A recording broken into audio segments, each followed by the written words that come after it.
Kuranda айтылған: "Ey Аллахтың пенделері, үмітсіз болбағыла. Анткени Аллахтың мейірімі өте кенен."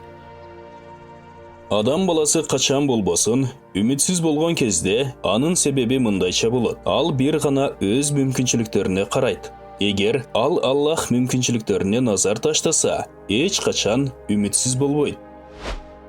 İnsandın мүмкүнчүлүктөрүнүн чеги бар, бирок Аллахтын мүмкүнчүлүктөрүнүн эч кандай чеги жок. Инсан акыйкатты тааныса анда ал эч качан үмүтсүз болбойт. Анткени сырттан караганда инсандын мүмкүнчүлүгү бир чекке жетсе, ошол жерден ал дагы бир мүмкүнчүлүктү табат. Ал мүмкүнчүлүктүн эч кандай чек, эч кандай тоскоол болбойт. Акыйкат сөз ушул. Аллахка болгон чыныгы ишеним адамга үмүттүн ушундай бир казынасын ачат. Андан соң ал эч качан үмүтсүз болбойт жана алдыда ал үчүн эч нерсе калбаса да сезип да койбойт. Мүмкүнчүлүктүн түгөөсү ал үчүн чоң мүмкүнчүлүктүн башталышына айланат. Аллахка болгон толук ишеним менен үмүтсүздүк экөө эч качан чогулбайт.